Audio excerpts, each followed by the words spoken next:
오늘은 우리 세상과 찾는 이의 나들목이 되는 동행이라는 제목으로 함께 우리 하나님의 말씀을 살펴보려고 하는데, 올해부터는 이제 매월 설교 시리즈를 3주차 혹은 4주차까지만 하고, 이제 마지막 주에는 이제 공동체 예배로 그것과는 별개로 좀 청소년들과 함께하는, 우리 다음 세대 친구들이 함께하는 그런 공동체 예배로 좀 우리가 올해는 포커스를 맞추기로 했는데요.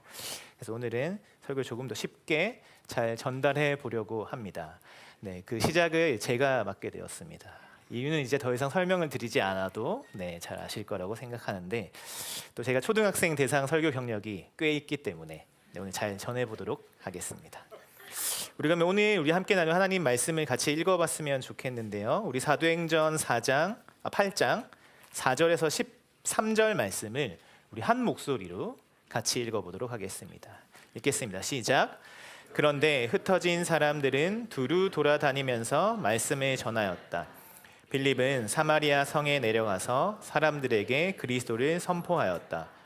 무리는 빌립이 행하는 표징을 듣고 보면서 그가 하는 말에 한 마음으로 귀를 기울였다.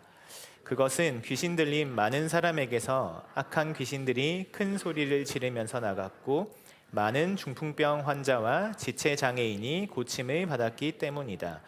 그래서 그 성에는 큰 기쁨이 넘쳤다. 그 성에 시몬이라는 사람이 있었는데, 그는 마술을 부려서 사마리아 사람들을 놀라게 하며 스스로 큰 인물인 채 하는 사람이었다.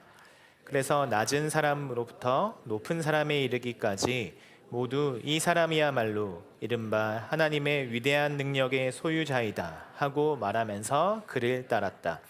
사람들이 그를 따른 것은 오랫동안 그가 마술로 그들을 놀라게 했기 때문이다. 그런데 빌립이 하나님 나라와 예수 그리스도의 이름에 관한 기쁜 소식을 전하니 남자나 여자나 다 그의 말을 믿고서 세례를 받았다. 시몬도 믿게 되었고 세례를 받은 뒤에 항상 빌립을 따라다녔는데, 그는 빌립이 표징과 큰 기적을 잇따라 행하는 것을 보면서 놀랐다. 여러분은 세상 가운데서 그리스도인으로 살아가는 게 어떠신가요? 우리 청소년 친구들은 학교에서나 아니면 친구들 관계 사이에서 교회 다녀라고 말하면 어떨 것 같나요? 언제부턴가 직장이나 학교나 교회가 아닌 곳에서 기독교인이라고 소개하는 것이 망설여지는 때가 온 것 같습니다. 저는 이제 목사잖아요. 근데 어디 가서 솔직히 목회자라고 얘기하는 게 망설여지기도 하고, 사실 우리 가족분들과 밖에 식사를 하러 가거나 그런 이렇게 막 사람들이 섞여 있는데 목사님 이렇게 부르는 게 약간 안 불렀으면 좋겠는데 약간 이런 게 있어요. 굳이 제가 목사라는 걸 소개하지 않는 거죠. 괜히 목사라고 하면 약점 잡힐 것 같고 안 좋은 시선으로 바라보지 않을까 하는 마음이 있는 것 같습니다. 이 한국 개신교에 대한 인식이 안 좋아지다 보니 이런 현상도 자연스럽게 나타나는 것 같아요. 그런데 이게 좋은 건 아니잖아요. 우리는 예수 그리스도에 대한 신앙을 고백하고 하나님 말씀이 진리라고 믿고 살아가는 사람들인데, 그걸 드러내는 걸 민망해한다라는 현실이 한편으로는 안타깝기도 합니다. 그렇다면 우리는 어떻게 살아야 할까? 이런 시대의 상황 가운데 어떻게 사는 것이 기독교인으로서 지혜롭게 사는 것일까? 어쨌든 우리는 복음을 전하고 세상 가운데서 살아가야 하는데 어떻게 해야 할까 하는 이야기를 오늘 본문을 통해 좀 나누려고 합니다. 우리 오늘 읽은 말씀인 이 8장 앞장인 사도행전 7장에는 스데반의 순교 이야기가 나와요. 스데반은 이 성전과 율법에 대해서 잘못 알고 있는 유대인들에게 참된 성전과 율법은 건물이나 기록되어 있는 글이 아니라 오직 예수 그리스도밖에 없다라는 이야기를 합니다. 그 후에 스데반은 하늘 보좌의 우편에 앉아 계시는 예수님을 봤다라고 이야기하자, 이제 불만이 쌓였던 유대인들은 신성 모독이라는 이유로 스데반을 돌로 쳐 죽이게 되죠. 스데반이 이렇게 순교한 이후에 사내들인 공회는 본격적으로 기독교를 핍박하기 시작했어요. 그리고 그 중심에는 사울이 있었습니다. 나중에 바울이 되는 이 사울은 스데반의 죽음을 주도했을 뿐만 아니라 교회를 없애기 위해 그리스도인들을 찾아내서 감옥에 가뒀어요. 왜냐하면 이 사울은 교회에 대한 핍박이 하나님의 뜻이라고 생각했기 때문이에요. 이렇게 사울을 필두로 한 유대인들의 교회에 대한 핍박으로 인해 예루살렘에 있던 모든 그리스도인들은 뿔뿔이 흩어지게 됩니다. 8장 1절을 보면 사도들을 제외한 모든 사람들이 다 흩어졌음을 알 수 있어요. 그런데 이렇게 흩어지게 된 것이 결과적으로는 나쁜 것이 아니었어요. 우리 4절 말씀을 우리 같이 한번 읽어보도록 하겠습니다. 시작. 그런데 흩어진 사람들은 두루 돌아다니면서 말씀을 전하였다. 스데반의 순교 이후 기독교에 대한 박해는 교회에 닥친 첫 번째 큰 시련이었지만 교회에 모인 성도들을 온 유대와 사마리아로 흩어지게 만든 계기가 되었습니다. 예수님은 제자들이 예루살렘뿐만 아니라 온 유대와 사마리아와 땅끝까지 이르러 주님의 증인이 될 것을 원하셨어요. 기독교에 대한 핍박이 교회 입장에서는 큰 불행이었고 고난이었지만 주님은 오히려 복음이 땅끝까지 전파되는 기회로 사용하신 거예요. 그 첫 번째 이야기가 우리 오늘 읽은 본문에 나오는 빌립의 이야기입니다. 이 빌립은 원래 초대교회가 뽑은 7명의 일꾼 중에 한 사람이에요. 흔히 일곱 집사라고 우리가 말하는데 교회의 어떤 구제 사역을 감당할 일꾼으로 뽑힌 빌립은 이후에 전도자라는 칭호로 불리게 돼요. 우리가 앞에 봤듯이 복음을 전하다가 순교한 스데반이나 또 여러 지역을 두루다니며 복음을 전한 빌립을 생각할 때 그들이 어떤 특정한 직책을 맡았기 때문에 이렇게 했던 건 아닌 것 같아요. 4절을 방금 봤듯이 스데반이나 빌립 같은 직분을 맡은 자들뿐 아니라 흩어진 모든 성도들이 두루다니면서 복음을 전했음을 알 수 있죠. 즉 예수 그리스도의 복음을 전하는 일은 모든 성도들의 사명이었던 겁니다. 그리고 빌립은 이 핍박을 피해 사마리아 땅으로 갑니다. 제가 지도 한 장을 준비했는데요. 시청각 교육을 위해. 자, 이 사마리아는 보시듯이 이제 제일 위에는 갈릴리, 가운데 사마리아, 그리고 제일 밑에는 유대, 이렇게 우리가 구분되어 있죠. 이스라엘이. 이렇게 사마리아는 이 이스라엘의 북부 지역의 도시예요. 이 솔로몬이 죽은 후에 이스라엘이 남과 북으로 분열되잖아요. 그래서 그때 북이스라엘의 수도가 사마리아였기 때문에 사마리아는 북이스라엘을 가리키는 말로도 사용됐습니다. 그리고 기원전 722년에 북이스라엘은 아수르에 의해 멸망당하게 되죠. 이스라엘을 점령했던 아수르의 정책에 따라서 이 북이스라엘에 살던 많은 이스라엘 사람들은 다른 지역으로 이주했고 또 대신 다른 민족이 이 사마리아 지역, 북이스라엘 지역으로 와서 살게 돼요.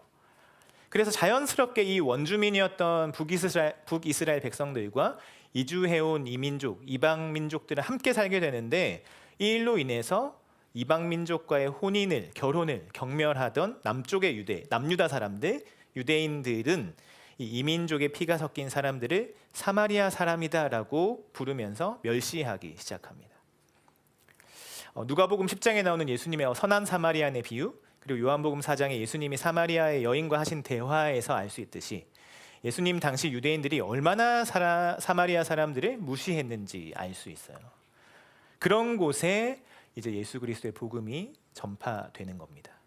그리고 이건 이미 예수님이 모범을 보이신 일이기도 했어요. 빌립은 이런 역사를 가지고 있는 사마리아 성에 내려가서 그리스도를 백성들에게 전합니다. 그리고 빌립이 복음을 전할 때 그가 행하는 표적을 통해 사마리아 성의 사람들이 한 마음으로 빌립의 말에 귀를 기울였어요. 또 더러운 귀신이 쫓겨나가고 병이 나는 많은 이적들이 나타났습니다. 그런데 빌립이 사마리아 성에 복음을 전하러 오기 전에 그곳에는 사람들에게 추앙받는 시몬이라는 사람이 있었어요. 이 시몬은 마술을 행하고 스스로를 큰 자라고 해서 사람들을 놀라게 했는데 시몬이 하는 마술을 사람들은 하나님의 능력이다라고 하면서 많이 따랐어요. 그러나 빌립이 복음을 전해서 아는 사마리아 사람들이 예수를 믿고 세례를 받자 시몬도 예수님을 믿고 세례를 받아요. 오늘 본문 이후의 내용을 보면 이 예루살렘에 있던 사도들은 그 사마리아도 이제 하나님의 말씀을 받았다라는 소식을 듣고 베드로와 요한을 사마리아로 보냅니다. 이 베드로와 요한은 사마리아에 도착해서 복음을 받아들이고 믿음을 가진 자들을 위해서 성령을 받기를 기도하고 안수를 해서 그들이 성령을 받게 해요. 왜냐하면 이 사마리아 사람들은 예수님의 이름으로 세례를 받았지만 성령을 받지 못했기 때문이에요. 그래서 여기 나오는 내용을 가지고 세례를 2번 받는 게 맞냐라는 논쟁이 있긴 합니다. 근데 사실 여기에서 말하고자 하는 건 뭐 세례가 한 번이냐, 두 번이냐를 따지려고 하는 것보다 중요한 것은 이 복음이 사마리아 지역으로 능력 있게 전해지고 있다는 사실입니다. 이 사도행전 8장은 예수님이 이미 명령하신 대로 복음이 예루살렘에 머물지 않고 유대 지역과 사마리아로 확장되고 있다는 것을 보여주고 있습니다. 아니 그 이상으로 뒤에 보면 에디오피아 내시에게까지 복음이 전해지는 걸 볼 수 있는데 앞으로 이 복음이 이방 세계로 온 땅에 퍼질 것을 상징하는 거예요. 예수 그리스도의 복음은 이제 더 이상 한 지역에 머물지 않고 복음이 전파되는 곳마다 그 권능과 능력이 나타날 것을 미리 보여주는 것이 이 사도행전 8장이죠. 이제는 모형으로 보여졌던 이스라엘이라는 나라에서 벗어나서 혈통과 상관없이 모든 믿는 자들은 구원을 받을 수 있다라는 걸 알려주는 겁니다. 그리고 이 베드로와 요한의 능력을 본 시몬은 그 능력을 탐을 내요. 그래서 돈을 주고 그 능력을 사고 싶다라고 말을 하는데 베드로가 이 말을 듣고 시몬을 매우 꾸짖습니다. 너는 네가 쫓는 그 은과 함께 망할 거라고 저주해요. 그리고 너의 그 악함을 회개하고 기도하라고 합니다. 그러자 이 시몬은 막 벌벌 떨면서 그 저주가 자기에게 임하지 않게 기도해 달라고 간청하면서 이 시몬과 사마리아 성의 복음이 전파된 이야기는 끝이 나게 됩니다. 이 오늘 본문을 잘 살펴보면 이 4절부터 8절까지 나오는 빌립이 복음을 전한 이야기와 9절부터 13절까지 나오는 시몬이라는 거짓 마술사의 이야기가 대조되고 있는 것을 볼 수 있습니다. 일단 이 두 이야기의 공통점은 사람들이 빌립과 시몬을 따랐다라는 거예요. 그런데 그 따른 이유가 다릅니다. 우리 먼저 5절, 6절 말씀을 같이 한번 읽어보겠습니다. 사도행전 8장 5절, 6절입니다. 시작. 빌립은 우리는 빌립이 행하는 표징을 듣고 보면서 그가 하는 말에 한 마음으로 귀를 기울였다. 빌립은 그리스도를 전했습니다. 여기서 그리스도를 전했다는 말은 복음을 전했다는 말이에요. 그리고 우리들은 빌립이 하는 말과 표적을 받고 한 마음으로 빌립이 한 말을 따랐어요. 즉 빌립이 전한 예수 그리스도의 복음을 따른 겁니다. 표적을 목격했지만 표적 때문에 빌립을 따른 건 아니었어요. 빌립이 전한 복음을 듣고 그 복음을 따르는 거예요. 그런데 시몬은 다릅니다. 시몬은 마술을 행했고 스스로를 큰 자라고 높였습니다. 우리 11절 말씀도 같이 한번 읽어보겠습니다. 시작. 사람들이 그를 따른 것은 오랫동안 그가 마술로 그들을 놀라게 했기 때문이다. 시몬을 따르는 사람들은 시몬이 행하는 마술을 보고 놀라서 따릅니다. 진리가 아닌 그저 눈에 보이는 현상을 보고 신기해서 따른 것이죠. 그게 하나님의 능력인 줄 알았던 거예요. 13절을 봐도 시몬이 빌립을 따랐다라고 나오는데 그 이유가 빌립이 행하는 표적과 큰 능력 때문임을 알 수 있습니다. 그런데 이런 시몬의 모습을 따라 교회는 전도를 많이 해왔던 것 같아요. 예수님의 그 기쁜 소식, 복음을 전해서 한 영혼을 정말 소중하게 여기는 마음으로 전도를 하기보다는 어떤 교세를 확장하기 위한 전도가 지금까지 아주 오랫동안 주를 이뤄온 게 아닌가 싶습니다. 여기서 굉장히 좀 웃기고 슬픈 우픈 이야기를 한 가지 들려드릴 건데 이 이야기는 제가 2024년 5월 18일 토요 아침 기도회 때 나누었던 이야기인데 그때는 많은 분들이 듣지 않았으니 제가 한 번 더 나누려고 합니다. 저 신대원 동기 목사님 중에 중등부 부서를 맡아서 사역하는 분이 계셨었어요. 저보다 한 살 많은 형인데요.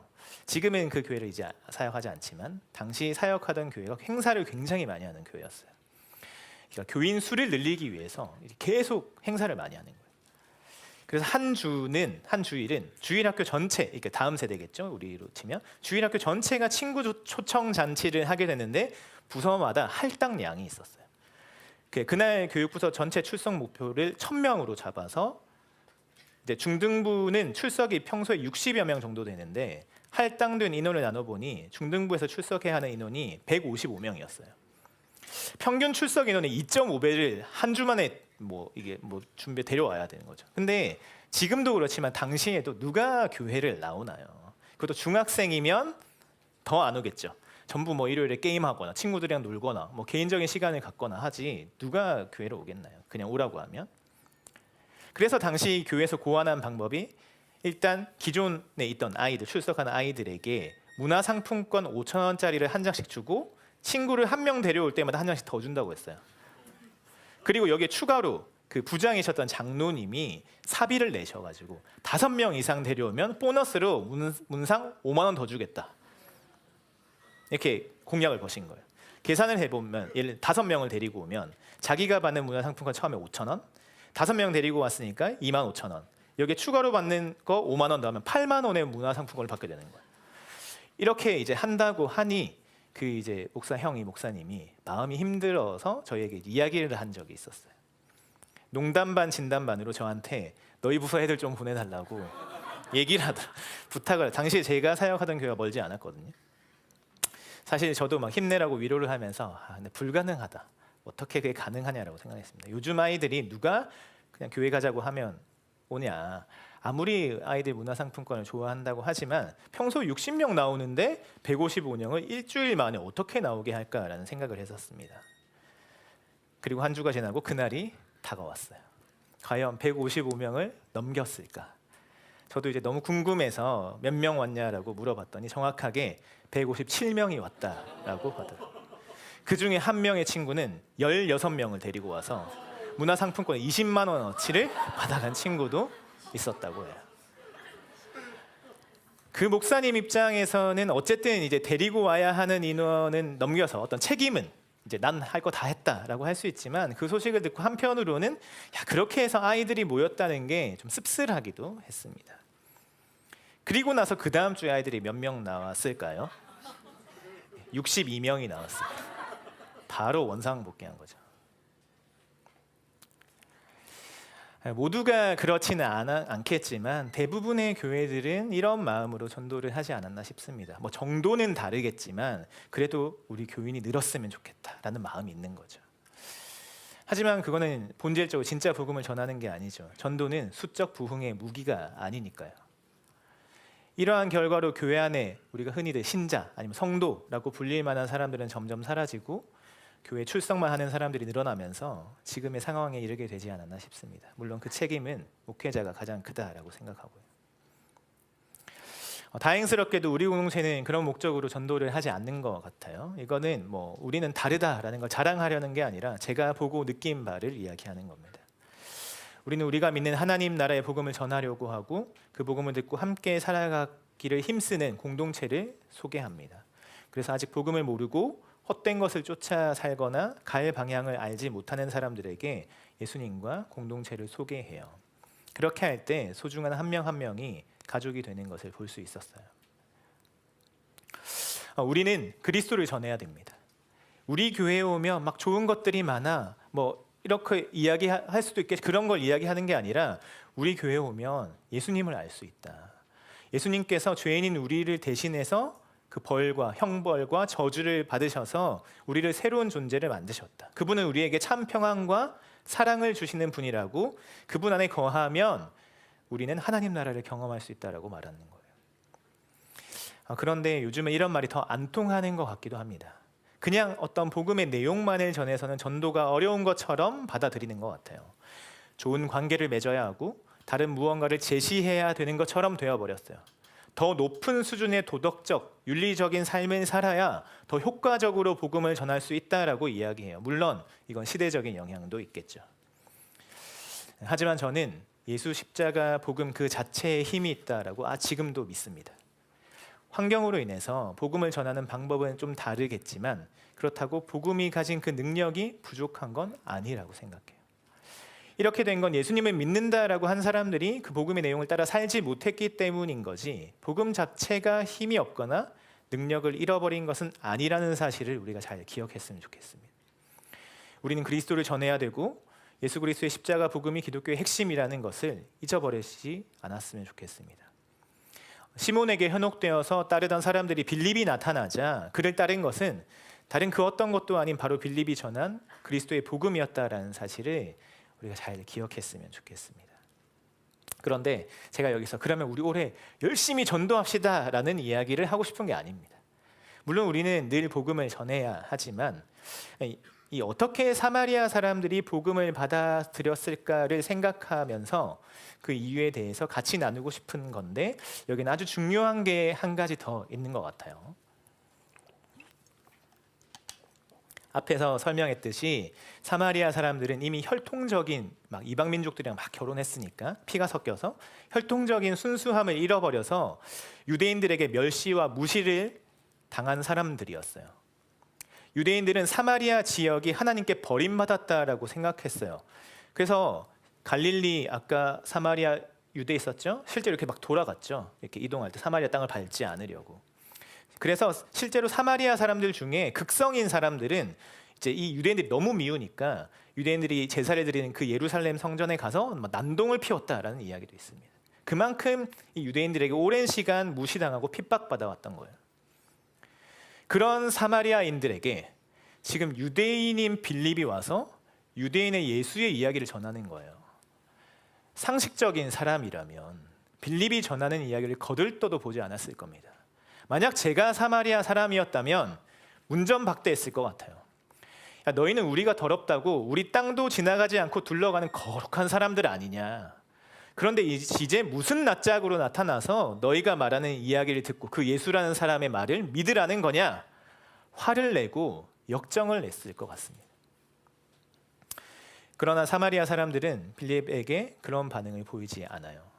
빌립이 전한 복음을 듣고 믿으며 그의 말을 따랐습니다. 왜 그랬을까? 먼저는 빌립이 전한 복음 때문이었을 거예요. 그냥 어떤 피상적인 교훈이 아니라 창조 때부터 계획하시고 작정하신 예수 그리스도의 복음이 그들의 귀에 들려질 때, 아, 이건 그냥 아무 말이나 하는 건 아니구나, 우리를 구원하고 우리를 살릴 복된 소식이구나 하는 것을 사마리아 사람들이 깨달았을 거예요. 그리고 본문에 나오지는 않지만 그들의 삶이 달랐을 겁니다.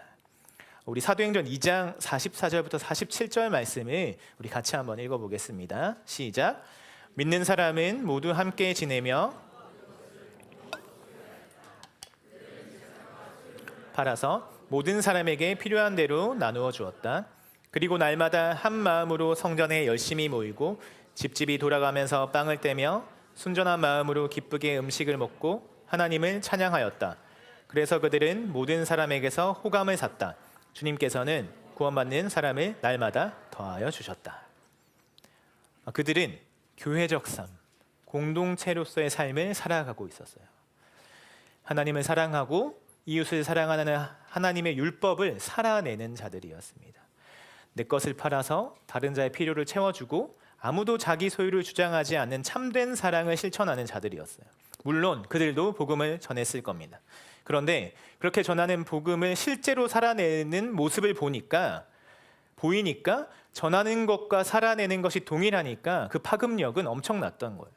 말만 번지르르 하게 하는 게 아니라 화려한 말이 아니더라도 명확한 진리를 전하고 그 진리대로 살아가니 아무리 상처가 깊고 아픔이 많은 사마리아 사람들이라 할지라도 빌립의 말을 따를 수밖에 없지 않았을까라고 생각합니다.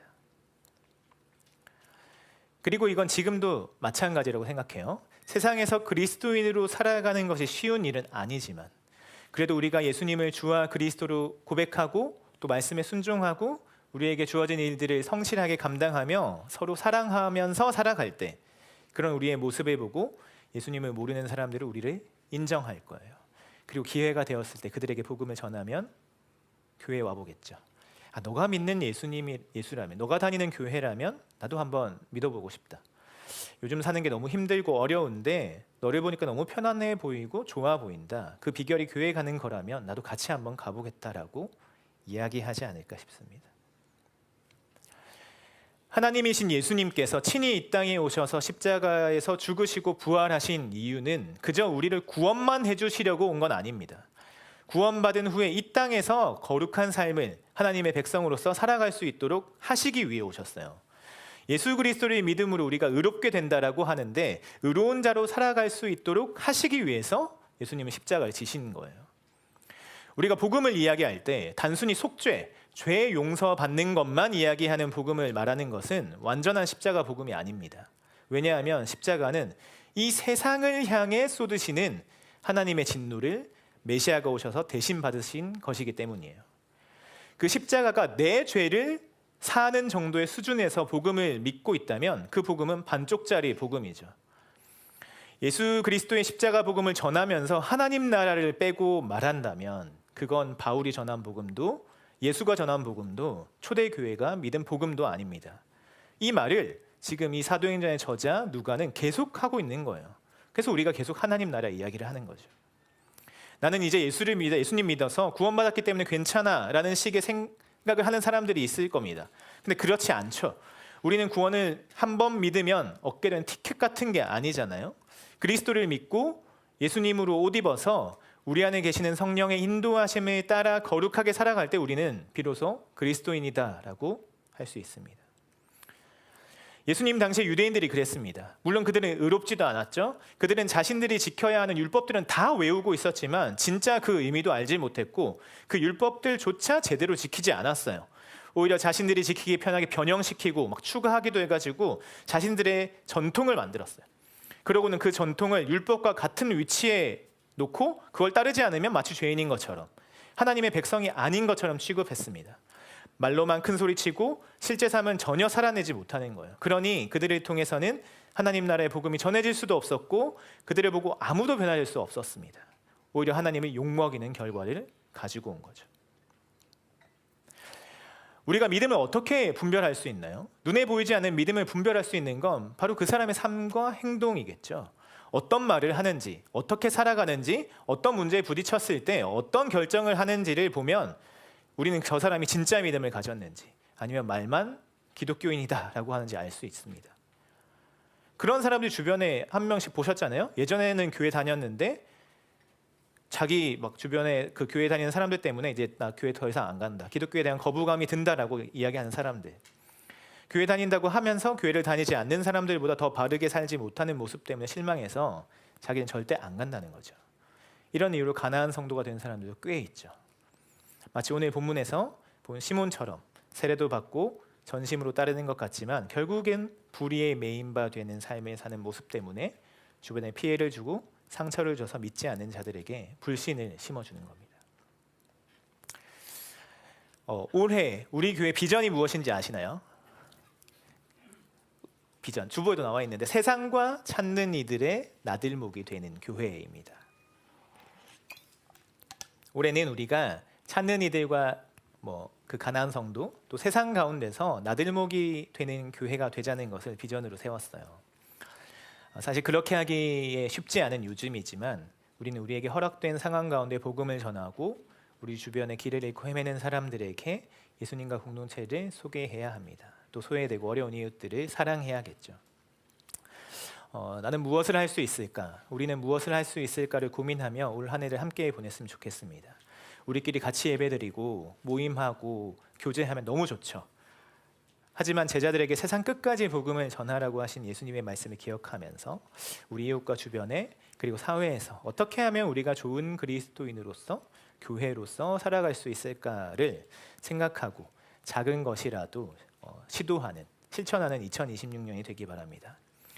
다시 한번 말씀드리는 건 우리가 그렇게 살아가는 동기 이유가 좀 더 윤리적인 삶을 살아야 한다거나 좀 더 착하게 살아야 한다거나 약한 자들을 어려운 이웃들을 도와야 한다라는 정도가 아니라는 거예요.